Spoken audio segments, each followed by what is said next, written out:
अब देखिएगा exercise 2C को आगे बढ़ाते हैं। एक्सरसाइज 2C का एग्जाम्पल नंबर 5 है। ये बहुत ही अच्छा क्वेश्चन है, बहुत ही अच्छा क्वेश्चन है।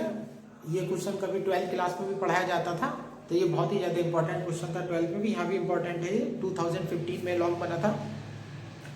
ए स्क्वायर ऑफ साइड 2a, एक स्क्वायर है जिसकी साइड 2a है, इस plane with its plane vertical, इसका तल ऊर्ध्वाधर रखा गया है। ये ध्यान रखिएगा, चार भुजाओं को स्क्वायर नहीं बनाया गया है, एक स्क्वायर पहले से ही है।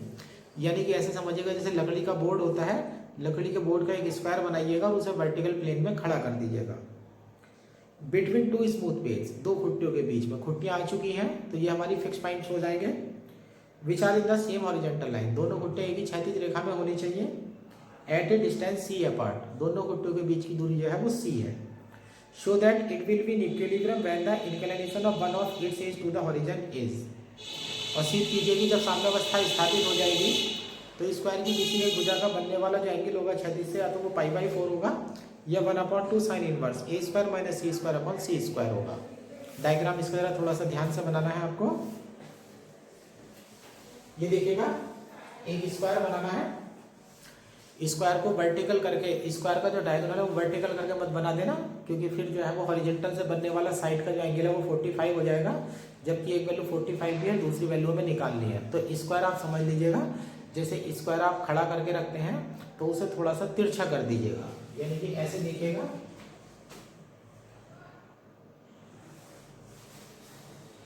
ये स्क्वायर का मैंने डायगोनल बनाया है, डायग्राम प्रॉब्लम क्रिएट करेगा। ये मेरा सेंटर है, यहाँ से मैंने 90 की लाइनें खींची है। ये मेरा सेंटर ग्रेविटी जी है। तो यहाँ पर मैंने पहले स्क्वायर के डायगोनल बनाए हैं, और ये मेरा थोड़ा सा तिरछा लग रहा होगा आपको, लेकिन आप जब स्केल से रेखा खींचेंगे तो दोनों रेखा बराबर लंबाई की होनी चाहिए और उनके बीच का एंगल 90 डिग्री होना चाहिए।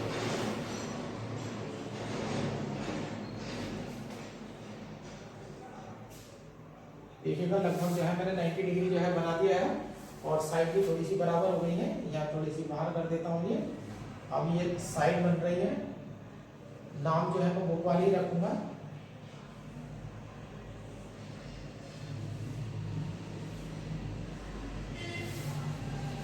ये आपका स्क्वायर है, इस स्क्वायर का नाम है ABCD, और यहाँ पर इसका वेट है W। ये आपकी हॉरिजॉन्टल लाइन है, और ये एंगल है थीटा। ये थीटा एंगल आपको निकालना है। स्क्वायर की भुजा जो है 90 डिग्री पर एक दूसरे को बाइसेक्ट कर 90 डिग्री पर काटती हैं, और डायगोनल उनको बाइसेक्ट करता हुआ जाता है। तो ये जो एंगल है आपका, ये छोटा सा एंगल, ये आपका π/4 हो जाएगा। और ये जो स्क्वायर है ये दो खुट्टियों पर टिका हुआ है, जिनके बीच की दूरी c है। अब मैं पेज बनाने वाला हूँ यहाँ पर। ये देखिएगा, एक हॉरिजॉन्टल लाइन ले लीजिएगा।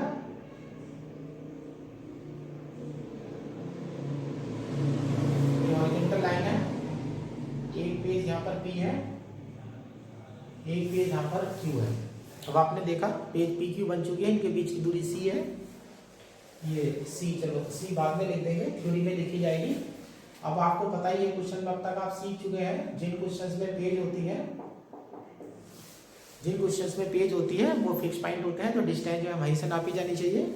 अब यहाँ से आप इसे W वाली लाइन को डॉट डॉट करके नीचे लेकर के आइएगा, और ये पॉइंट हो जाएगा आपका K। तो आपके इक्वेशन में ना कोई थ्रस्ट है ना कोई टेंशन है, सिर्फ वेट इन W है, और W की फिक्स पॉइंट जो लाइन PQ है वो फिक्स लाइन है, उस पर K पॉइंट पड़ चुका है। तो आपको इक्वेशन में सिर्फ kg की जरूरत पड़ेगी। अब kg निकालने के लिए देखिएगा कैसे करते हैं। दो समांतर रेखाओं को तिर्यक रेखा काट रही है, ये एंगल थीटा है, तो ये वाला एंगल भी जो है वो थीटा हो जाएगा। ये एंगल आपका थीटा हो जाएगा। एक इस पॉइंट का नाम रख दीजिएगा L, एक यहाँ से परपेंडिकुलर डाल दीजिएगा, ये पॉइंट का नाम रख दीजिएगा N। ये N हो जाएगा। जब आप वर्चुअल बल की इक्वेशन निकालेंगे तो थ्योरी आपकी वही वाली हो जाएगी। तो वेट तो ऊपर हो जाएगा, माइनस का W हो जाएगा, और डेल्टा के जी इज इक्वल टू 0 हो जाएगा, क्योंकि W is not equal to 0, तो यहाँ से डेल्टा के जी इज इक्वल टू हो जाएगा 0। अब यहाँ से के जी की वैल्यू आपको निकालनी है। के जी की वैल्यू निकालने के लिए आप इस ट्रायंगल में से ले लीजिएगा और इसे घटा देंगे। के जी को आप तोड़ेंगे एल जी माइनस एल के इज इक्वल टू 0। ये हो जाएगा delta L G minus L के है, एल के बराबर इसकी होगी एन क्यू के इज इक्वल टू 0। इसे इक्वेशन नंबर 1 मान करके तैयार कर लीजिएगा। अब अपनी डायग्राम में जो है कैलकुलेशन करने हम चलते हैं। सबसे पहले इस ट्रायंगल मानिएगा 90 बना हुआ है ए एल जी में, इन ट्रायंगल ए एल जी, और हाँ साइड 2 दे रखी है, साइड सारी 2 है ए एल जी में। अब यहाँ से मैं एल जी निकालने जा रहा हूँ। एल जी ये पूरा एंगल है ना π/4 प्लस थीटा, एंगल के सामने का है, तो ये मेरा परपेंडिकुलर हो गया, ये मेरा हाइपोटेनस हो गया, तो ये हो जाएगा ए जी साइन π/4 प्लस थीटा। अब ए जी है, ए जी डायगोनल का आधा है और डायगोनल होता है साइड इंटू √2, क्योंकि ए सी जो डायगोनल है वो होगा साइड इंटू √2, तो ये हो जाएगा 2a√2 और ए जी इक्वल टू हो जाएगा AC/2 और a√2। Then L G equal to a√2 हो जाएगा और इसे तोड़ देंगे sine π/4 cos theta plus cos π/4 sine theta, ये 1/√2 आ जाएंगी दोनों वैल्यू, तो L G equal to a और ये हो जाएगा cos theta plus sine theta. अब एल जी की वैल्यू मैं आपको तैयार तो कर चुका हूँ। अब एन क्यू निकालने चलते हैं। एन क्यू इस वाले ट्रायंगल से निकलेगी, लेकिन पहले आप ए क्यू निकालिएगा। अब आप यहाँ ये पूरा जो एंगल है ये 90 डिग्री का एंगल है। अब यहाँ जाइएगा पी ए क्यू में, in triangle P A Q में मुझे आप ए क्यू दीजिएगा। ए के ऊपर 90 भी बना हुआ है, थीटा ही बनाया, तो ये बेस हो गया 90 के सामने का पी क्यू हाइपोटेनस हो गया, ये हो गया पी क्यू कॉस थीटा। तो ये पी क्यू की वैल्यू हमें सी दे रखी है, तो सी कॉस थीटा हो गया। ए क्यू की वैल्यू आ चुकी है। अब नीचे वाले ट्रायंगल में आ जाइएगा, in triangle A N Q, आप यहाँ से एन क्यू दीजिएगा। एन क्यू एंगल के सामने का है, तो ये हो जाएगा ए क्यू साइन थीटा, ये हो जाएगा C sine theta cos theta, तो ये हो जाएगा c/2 sine 2 theta. Put in equation 1। Equation number 1 में वैल्यू डाल दीजिएगा डेल्टा एल जी की वैल्यू उठा दीजिएगा a cos theta plus sine theta minus c/2 sine 2 theta equal to 0। a ये हो जाता है cos theta minus sine theta हो जाएगा माइनस सी कॉस 2 थीटा, बाहर delta theta is equal to 0। चूंकि delta theta is not equal to 0, तो ये हो जाएगा A cos theta minus sine theta minus C, इसे तोड़ दीजिएगा cos square theta minus sine square theta is equal to 0। Cos 2 theta को आपने तोड़ दिया है, यहाँ से एक फैक्टर आपका ये नहीं मिल रहा है cos theta minus sine theta, और यहाँ हो जाता है a minus C cos theta plus sine theta is equal to 0। तो यहाँ से हो जाता है cos theta minus sine theta is equal to 0 और a minus C cos theta plus sine theta is equal to 0। तो यहाँ से आपको मिलता है sine theta is equal to cos theta, और यहाँ से मिलता है आपको sine theta plus cos theta is equal to a/c। अभी वैल्यू यहाँ से निकलने वाली है और डायग्राम का काम तो हमारा खत्म हो चुका है। यहाँ से देख लीजिएगा, ये tan थीटा की वैल्यू 1 हो रही है, tan theta is equal to 1, और इसका स्क्वायर कर दीजिएगा sine square theta plus cos square theta plus 2 sine theta cos theta is equal to a² upon c²।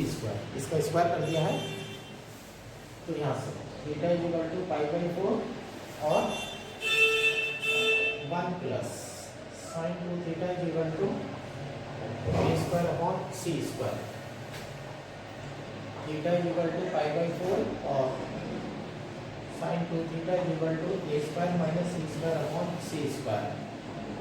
Theta is equal to pi by 4 और theta is equal to 1 upon 2 sine inverse A square minus C square upon C square. और इस तरह से जो है आपकी value जो है वो प्रूव हो जाती है।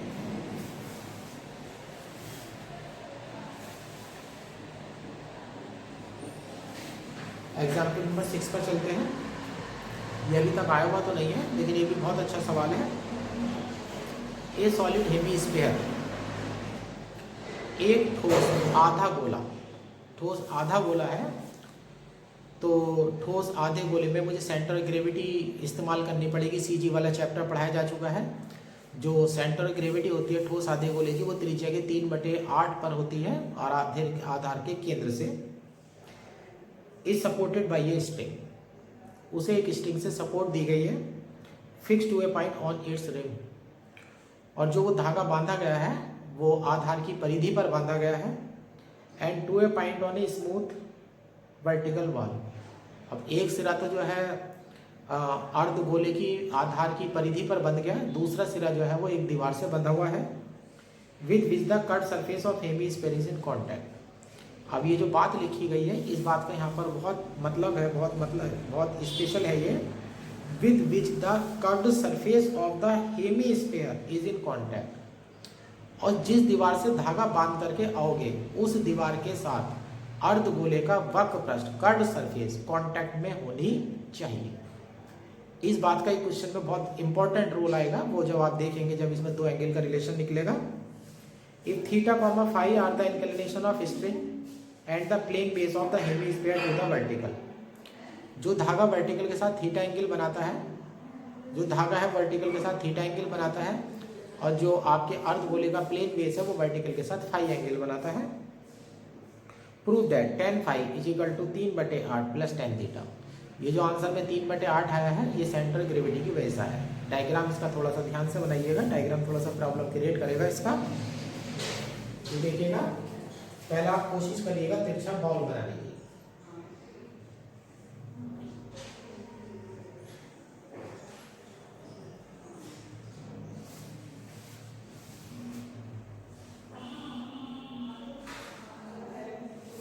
ये तिरछा बॉल बनाने की कोशिश करिएगा और फिर हल्के हाथ से लेकर के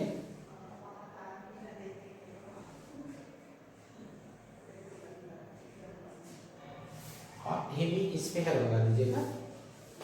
और ये हेमीस्फीयर का सेंटर है O, इसमें बीच से जाने वाली लाइन है, ये पॉइंट है D। ओडी जो लाइन बनाई है वो हेमीस्फीयर के बिल्कुल बीच में से जा रही है, इसी पर सेंटर ग्रेविटी होगी और आधार के केंद्र से 3/8 पर होगी। ये है आपका सेंटर ग्रेविटी G। यहाँ पर वेट हम W दिखा देंगे। ये सेंट्रल ग्रेविटी जो है हमारी G है। अब एक काम करिएगा, यहाँ मैं पहले बता रहा हूँ, ये यहाँ से डॉट डॉट एक हॉरिजॉन्टल लाइन लेकर के चलिएगा। जहाँ पर ये हॉरिजॉन्टल लाइन मिलेगी यहीं से आपकी दीवार जानी है। चाहे गोले को थोड़ा सा छोटा कर देना।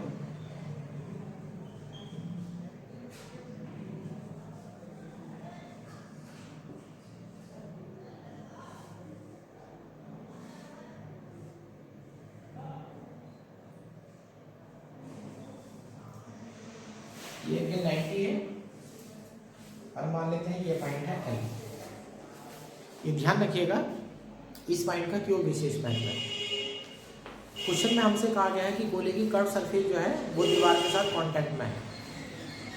तो दीवार स्फीयर का प्लेन हो गया, तो वो स्फीयर की कर्व सरफेस को टच कर रहा है तो वो टेंजेंट प्लेन कहलाएगा। टेंजेंट प्लेन और रेडियस एक दूसरे से 90 डिग्री पर बनते हैं और दीवार वर्टिकल होती है, तो 90 डिग्री बनाने वाली जो रेखा है ये OL जो हमने बनाई है हॉरिजॉन्टल होनी चाहिए, तभी बीच का एंगल 90 डिग्री बैठेगा। और इस OL दूरी का जो है एक विशेष महत्व होगा क्वेश्चन में, ये आगे आप देखने में आएंगे। अब यहाँ है, अब ये वर्टिकल वाल है, इसका एक धागा बांध देते हैं।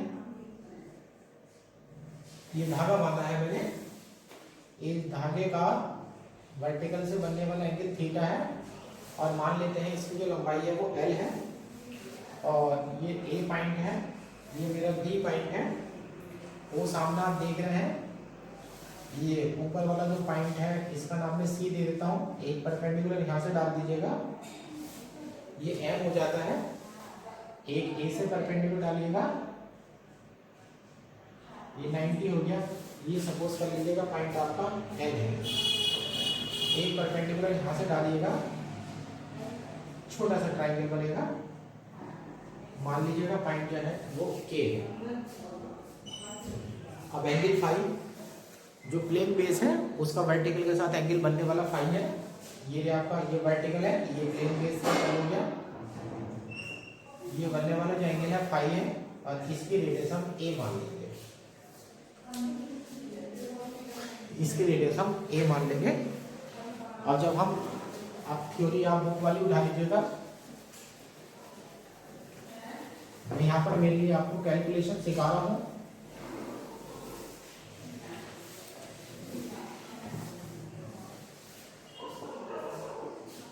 थ्योरी बुक से उठा लेंगे। उसके बाद जब आप यूज करेंगे by principle of virtual work, C वाला बिंदु दीवार से बंधा हुआ है तो फिक्स पॉइंट होगा और एक वेट ही है बस। तो सी से लेकर के डब्ल्यू तक की वर्टिकल डिस्टेंस आप नीचे को नापते आइएगा। नीचे की तरफ नाप रहे हैं तो पॉजिटिव लेंगे, डब्ल्यू डेल्टा ऐसे कर लीजिएगा। ये पहले तो यहाँ तक आ जाएगा सी एल और प्लस ये कर लीजिएगा के जी इक्वल टू 0, क्योंकि W is not equal to 0। Delta C L, C L है, सी एल को तोड़ दीजिएगा, C L plus M L. KG को तोड़ने की जरूरत नहीं है क्योंकि केजी के लिए ट्रायंगल तैयार है। एम एल को सामने से उठा लीजिएगा, A M delta C M plus A M plus K G equal to 0। Equation number 1। Equation number 1 में 3 डिस्टेंस आ चुकी है और तीनों डिस्टेंस जो है वो ट्रायंगल में आपको सामने दिख रही है। अब तीनों ट्रायंगल का यूज करके धीरे धीरे कैलकुलेशन करिएगा। पहले चलिएगा सी एम निकालने चलते हैं। इसमें आ जाइएगा A M C, in triangle A M C. अब आप सी एम निकालने वाले तो ये आपका आधार हो गया, यहाँ हाइपोटेनस हो गया, C M equal to L cos theta हो जाता है। अब नीचे वाले ट्रायंगल में आ जाइएगा ओ एन ए, ये ट्रायंगल ओ एन ए। अब आप ए निकाल दीजिएगा, ये भी आपका आधार है, ये हो जाता है आपका ए कॉस फाई हो जाएगा, ए कॉस फाई हो गया। अभी छोटे से ट्रायंगल में आइएगा,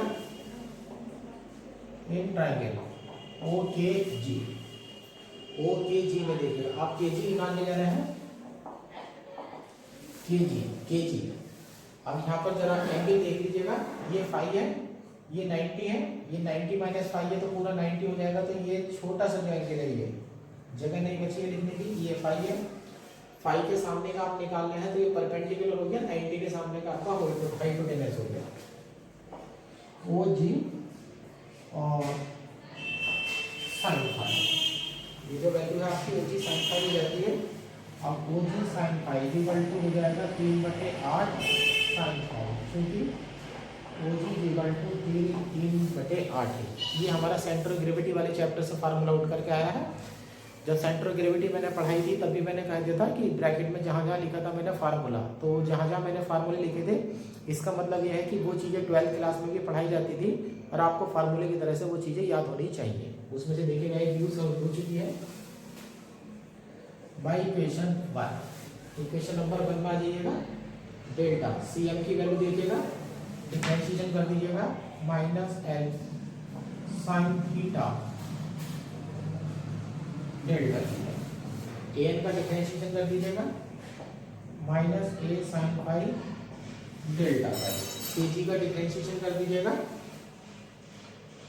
माइनस का 3a/8 cos phi delta phi equal to 0। Delta theta अलग कर लीजिएगा, डेल्टा फाई जो है आप अलग कर लीजिएगा। हाँ, और यहाँ साइन फाई का डिफरेंशिएशन है तो यहाँ प्लस आ जाएगा। एल साइन थीटा उधर ले जाएंगे तो L sine theta delta theta हो जाएगा, और ये उधर चला गया है तो यहाँ हो जाएगा 3/8 हो जाएगा, और माइनस का 3/8 कॉस फाई हो जाएगा, और माइनस का साइन फाई हो जाएगा, और यहाँ हो जाएगा ए डेल्टा फाई। Equation number 1।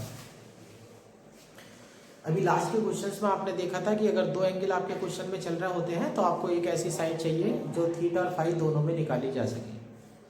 लेकिन आप पूरे डायग्राम में अगर कोई भी ऐसी साइड देखेंगे जिसमें थीटा और फाई दोनों आते हो तो ऐसी साइड आपको नहीं मिलेगी। अब जब क्वेश्चन मैंने पढ़ा था तो उस क्वेश्चन में मैंने एक बात स्पेशल रूप से कही थी कि हमें क्वेश्चन में ये दिया गया है कि जो कर्व सरफेस है, क्या कर्व सरफेस, वो दीवार के संपर्क में है। अब देखिएगा डायग्राम के अकॉर्डिंग कर्व सरफेस का एल वाला पॉइंट दीवार के कांटेक्ट में है, ओ तुम्हारा सेंटर है, तो ओ से अगर एल तक की मेजरमेंट करके लाओगे, क्या ओ से लेकर के एल तक की मेजरमेंट करके लाओगे तो ये रेडियस होगी। और आप गोले की साम्यावस्था विचार कर रहे हैं, इसकी आकृति नहीं बिगाड़ रहे हैं, आप साम्यावस्था विचार कर रहे हैं कि किस प्रकार से लटकेगा, और त्रिज्या नियतांक होती है तो अब इसका रोल आएगा, इसका ओ एल का। ये नोट पॉइंट है यहाँ पर, चूंकि O L is equal to A radius, O से लेकर के एल तक की वैल्यू ए हो गई, इसे तोड़ दीजिएगा। O N plus N L is equal to A. O L के लिए देखिएगा ट्रायंगल तैयार है, नहीं सॉरी, ओ एल के लिए ट्रायंगल तैयार है। अब एन एल ऊपर से लीजिएगा, ए है O N plus N M is equal to A. O N देख लीजिएगा, ओ एन इस वाले ट्रायंगल का फाई के सामने का परपेंडिकुलर हो गया 90 के सामने का हाइपोटेनस, ये हो जाएगा A sine phi plus N M को देख लीजिएगा, एन एम सॉरी नाम गलत हो गया है, ये एन एल था, इसका नाम होगा ए एम। एम ऊपर वाले ट्रायंगल में थीटा के सामने का है L sine theta is equal to A. Differentiate कर देंगे तो ये हो जाएगा A cos phi delta phi plus L cos theta delta theta is equal to 0। A constant है तो ये हो जाएगा L cos theta delta theta is equal to minus का A cos phi delta phi. Equation 1 को equation 2 से divide कर देंगे, एल कट जाएगा, ये tan थीटा आ जाएगा, यहाँ माइनस का 3/8 आ जाएगा, और minus minus plus tan phi आ जाएगा, तो tan फाई इक्वल टू हो जाएगा 3/8 प्लस tan थीटा। इस तरह से जो आपका क्वेश्चन ये प्रूव हो जाता है। ये छठा एग्जाम्पल था, एग्जाम्पल नंबर 7 नहीं करिएगा, लिख देता हूँ।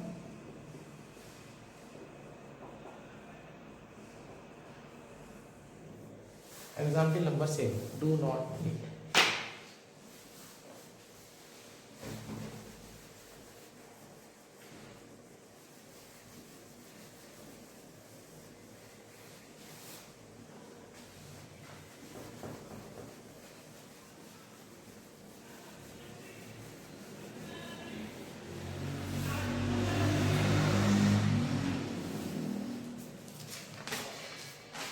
अब आपकी एक्सरसाइज 2D आती है।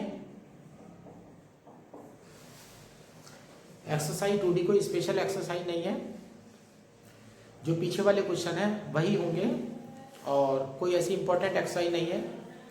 बस इस एक्सरसाइज की जो पहचान है उसमें जो स्टिंग वर्ड यूज होगा, उस स्टिंग के साथ जो वर्ड यूज होगा वो इलास्टिक वर्ड यूज होगा, और इलास्टिक स्टिंग जो है वो प्रत्यास्थ के नियमों का पालन करती है, हुक्स लॉ का नियमों का पालन करती है, जैसा कि बताया गया था सिंपल हार्मोनिक मोशन में।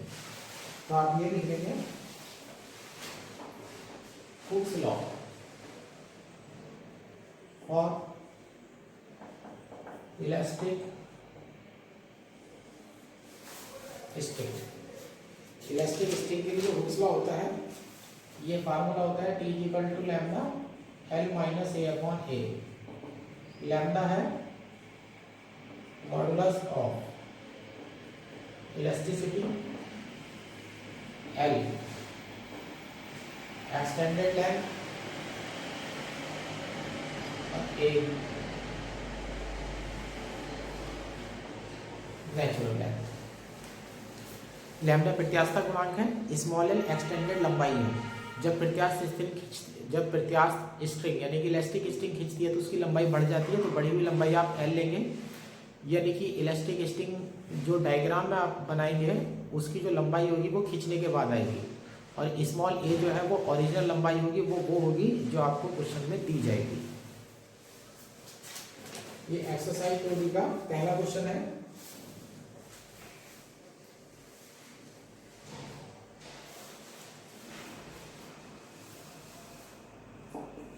पहला क्वेश्चन, पहले क्वेश्चन में है 4 इक्वल जॉइंटेड रॉड्स, 4 जुड़ी हुई रॉड है, ईच ऑफ लेंथ स्मॉल है, प्रत्येक की लंबाई स्मॉल है, और हम फ्रॉम एन एंगुलर पॉइंट, एक बिंदु से लटका दी गई, ये फिक्स हो जाएगा, which is connected by N elastic string. अब उन्हें इलास्टिक स्ट्रिंग से जोड़ा गया है विद द अपोजिट पॉइंट। जिस बिंदु को आप लटकाएंगे उसके सामने वाले बिंदु को आप इलास्टिक स्ट्रिंग की सहायता से जोड़ देंगे।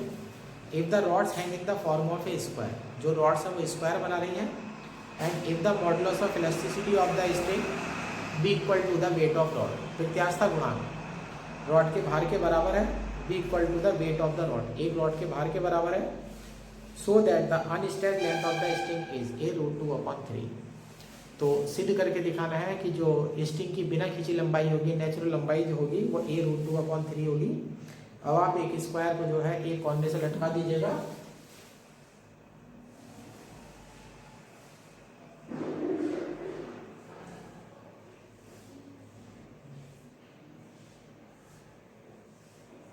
A B C D, ये A वाला फिक्स हो जाएगा, ये सेंटर ऑफ ग्रेविटी हो जाएगी G, वेट 4W हो जाएगा, 4W हो जाएगा, इनकी सबकी लंबाई A है, A, ये थीटा ले लीजिएगा, और ये धागा है AC। सबसे पहले एक्सरसाइज में जाकर के कहीं से भी थ्योरी चुरा लीजिएगा, सबकी थ्योरी ऐसी है। ABCD square form by 4 rods each of length small a and weight W, the total weight 4W acting at center of gravity G vertically downward, A and C are joined with an elastic string which may be replaced by tension T as shown in the diagram। अब देख लीजिएगा सीधे सीधे यहाँ से AG है और ये आपका GC है।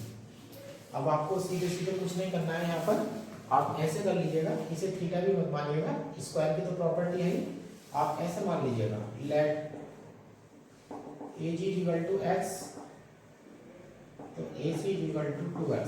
अब लेट वाली लाइन आएगी, let the system is virtually display such that x becomes x plus delta x। क्योंकि x हमने अपने पास से लिया है, इसका डिफरेंशियल करेंगे तो 4W आ जाएगा, डेल्टा के आगे आ जाएगा AG, टेंशन का माइनस आ जाएगा T delta AC equal to 0। तो ये 4W डेल्टा x हो जाएगा और minus 2T delta x equal to 0। क्योंकि delta x is not equal to 0, तो 4W minus 2T equal to 0, T equal to हो जाएगा 2W। T की वैल्यू 2W आ चुकी है। अब यहाँ पर लगा देंगे बाय हुक्स लॉ। जब आप हुक्स लॉ लगाएंगे तो D इक्वल टू लैम्डा, ये लिखेंगे extended length minus natural length upon natural length, ऐसे लिखेंगे। टी की वैल्यू आपके पास आ चुकी है 2 लैम्डा, प्रत्यास्थता गुणांक भार के बराबर दिया हुआ है, लैम्डा की जगह W हो जाएगा, और यहाँ क्या है एक्सटेंडेड लेंथ। एक्सटेंडेड लेंथ वो है जो आप डायग्राम में लेंगे, क्योंकि डायग्राम में स्टिक में टेंशन दिखाते हैं आप, तो यानी कि इसकी लंबाई बढ़ चुकी है, तो आप AC ले लेंगे, AC अपॉन नेचुरल लेंथ और माइनस का 1, W से W कैंसिल हो जाएगा, इधर चला जाएगा 2A, इधर 3 हो जाएगा, AC आपका डायगोनल है तो A√2 हो जाएगा अपॉन नेचुरल लेंथ, तो यहाँ से natural length is equal to हो जाएगा A√2/3।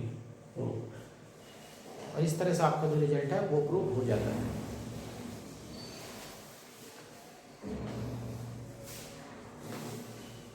दूसरा क्वेश्चन है, दूसरे क्वेश्चन में लिखा हुआ है a heavy elastic string whose natural length is 2a।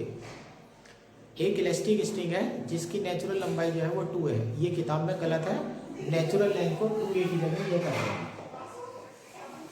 2 pi है। नेचुरल लेंथ को क्या कर देना 2 पाई है। इसमें क्या होगा, जो स्ट्रिंग है ना वो एक धागे के रूप में होगी और वो धागे को ना ए त्रिज्या के सर्किल में, जैसे छल्ला होता है, रबड़ बैंड होता है, तो रबड़ बैंड एक परिधि के रूप में होता है, तो उसकी लंबाई परिधि है ना, और परिधि का फार्मूला 2 पाई आर है। तो छल्ला जो ओरिजिनल वाला होगा वो स्मॉल ए त्रिज्या का सर्किल बना रहा होगा, तो इसलिए जो लंबाई है वो 2 पाई ए दे रखी है किताब में, करेक्शन कर लेना। इस प्लेस राउंड ए स्मूथ कोन, एक कोन के चारों तरफ रखा गया है, हुज एक्सिस वर्टिकल, जिसका अक्ष जो है ऊर्ध्वाधर है, and whose semi vertical angle is alpha, semi vertical angle alpha है। If W be the weight and lambda the modulus of elasticity of the string, जो स्ट्रिंग लेंगे उसका अपना भार डब्ल्यू है जो सेंटर पर कार्य करेगा, और प्रत्यास्थता गुणांक लैम्डा दे रखा है।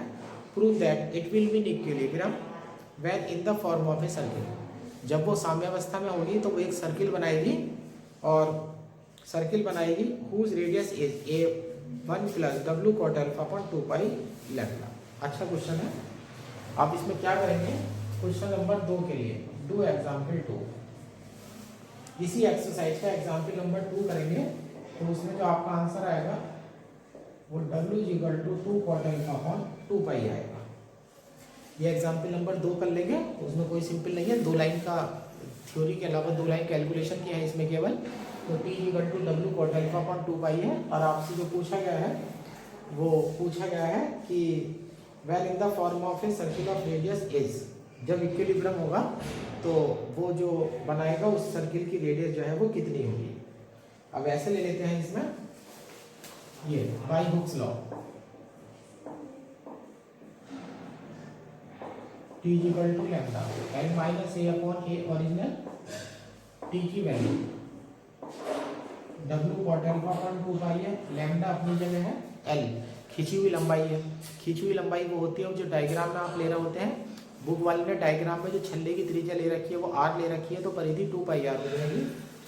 तो ये हो जाएगा 2 pi r minus original 2 pi a upon original 2 pi a, तो 2 पाई ए से 2 पाई ए कट जाएगा, तो ये हो जाएगा W cot alpha upon 2 pi lambda equal to r upon a, और माइनस का 1 हो जाएगा। तो यहाँ से आ जाएगी r इक्वल टू ए हो जाएगा 1 plus W cot alpha upon 2 pi lambda, और इस तरह से जो है आपका क्वेश्चन जो है वो प्रूव हो जाएगा।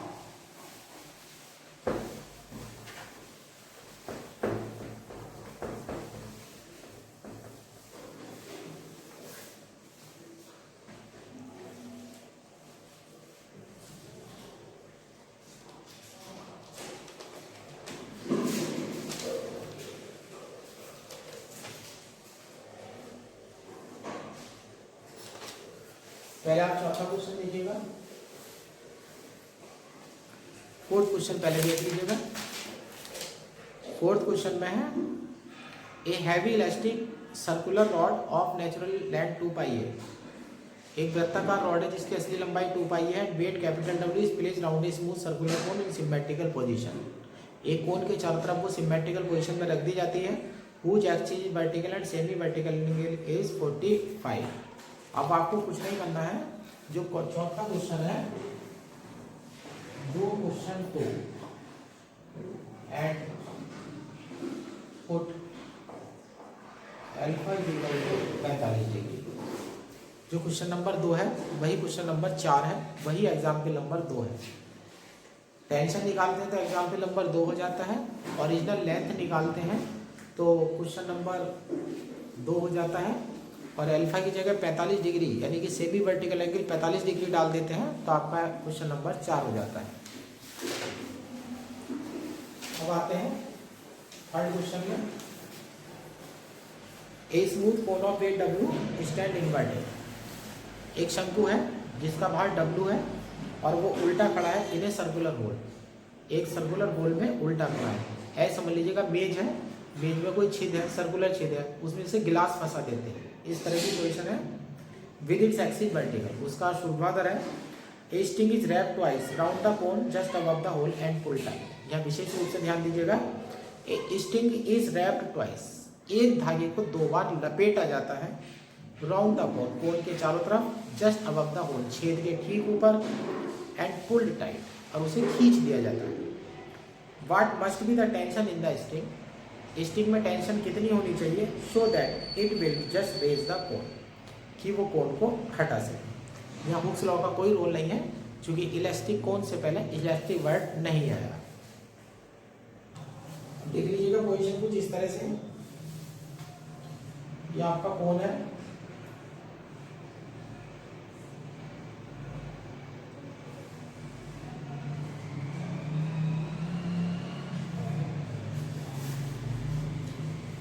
मान लीजिएगा कोन का नाम है VAB, आधार का सेंटर C है, यहाँ सेंटर ग्रेविटी है G, यहाँ पर वेट W कार्य करेगा, इसकी टोटल हाइट जो है h ले लेते हैं। अब यहाँ पर सॉलिड कोन है, तो सॉलिड कोन के सेंट्रल ग्रेविटी पर वेट GW कार्य कर रहा है। अब मुझे सेंट्रल ग्रेविटी की हाइट चाहिए होगी, सॉरी सेंट्रल ग्रेविटी की हाइट तो मैंने h मान लिया, मुझे सेंट्रल ग्रेविटी की पोजीशन चाहिए होगी। इसके लिए मुझे सेंट्रल ग्रेविटी वाले फार्मूले में जाना पड़ेगा। जो ठोस शंकु होता है उसकी सेंट्रल ग्रेविटी उसकी ऊंचाई को 3:1 में बांटती है। अगर आप वर्टेक्स से G तक की हाइट नापेंगे तो वो 3h/4 होगी, और C से G तक की हाइट नापेंगे तो वो h/4 होगी। ये आपको फार्मूले याद होने चाहिए। अब देखिएगा एक छेद रह गया,